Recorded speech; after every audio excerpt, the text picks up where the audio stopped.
夢十夜、夏目漱石。第一夜。こんな夢を見た。腕組みをして枕元に座っていると、仰向けに寝た女が静かな声でもう死にますという。女は長い髪を枕に敷いて、輪郭の柔らかな瓜ざね顔をその中に横たえている。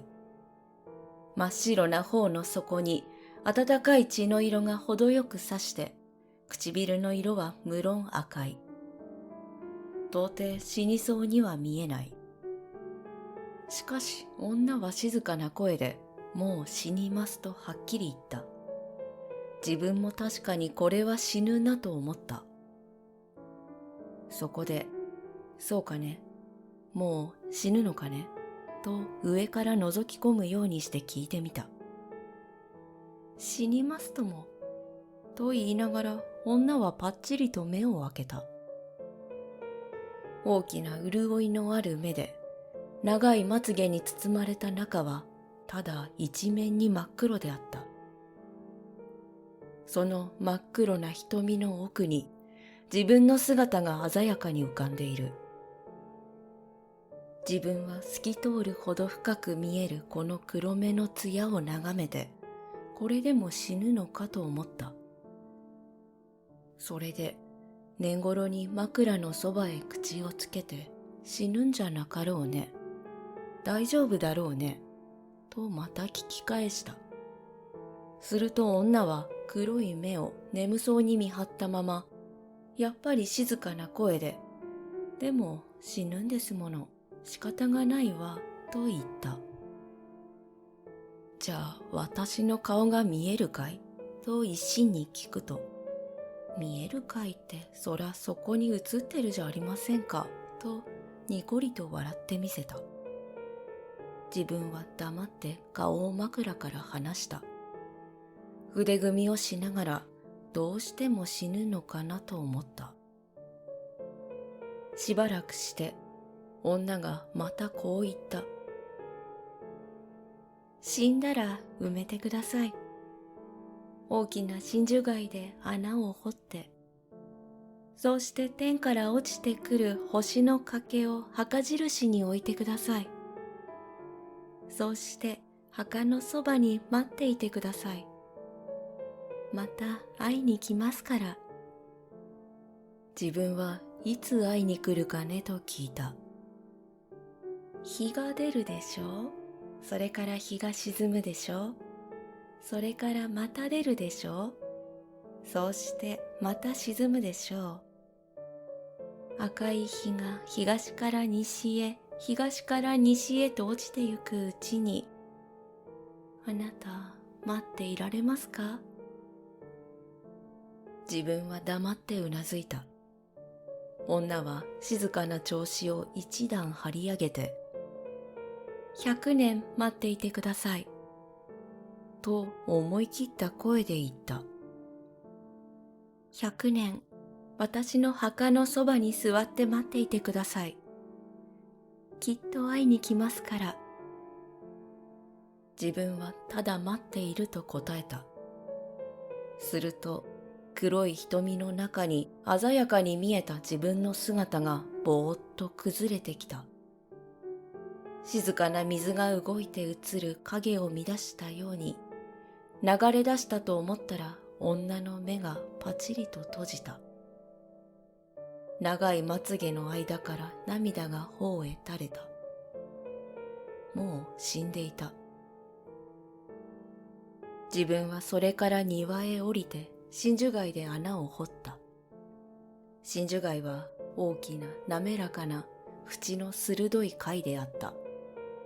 土をすくうたびに貝の裏に月の光が差してキラキラした。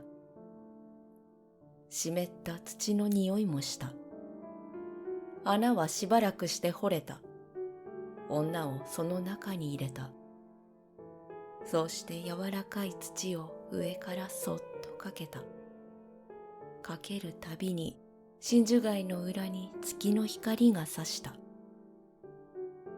それから星の欠の落ちたのを拾ってきて、軽く土の上へ乗せた。星の欠は丸かった。長い間大空を落ちている間に角が取れて滑らかになったんだろうと思った。抱き上げて土の上へ置くうちに自分の胸と手が少し暖かくなった。自分は苔の上に座った。これから100年の間こうして待っているんだなと考えながら腕組みをして丸い墓石を眺めていた。そのうちに女の言った通り日が東から出た。大きな赤い日であった。それがまた女の言った通りやがて西へ落ちた。赤いまんまでのっと落ちていった。一つと自分は感情した。しばらくするとまたからくれないの点灯がのそりと登ってきた。そうして黙って沈んでしまった。二つとまた感情した。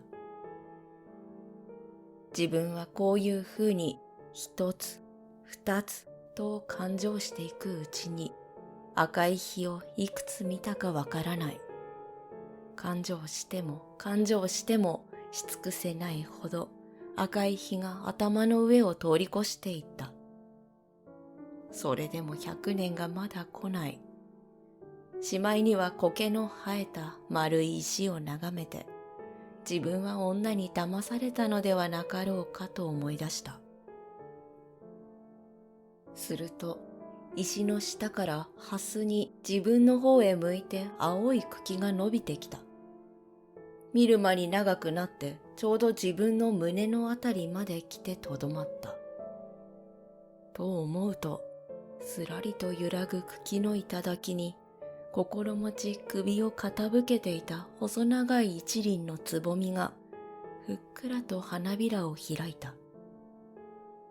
真っ白な百合が花の先で骨に応えるほど匂った。そこへ遥かの上からぽたりと露が落ちたので、花は自分の重みでふらふらと動いた。自分は首を前へ出して、冷たい梅雨の滴る白い花びらに接吻した。自分が百合から顔を離す拍子に思わず遠い空を見たら、暁の星がたった一つ瞬いていた。100年はもう来ていたんだな、とこの時初めて気がついた。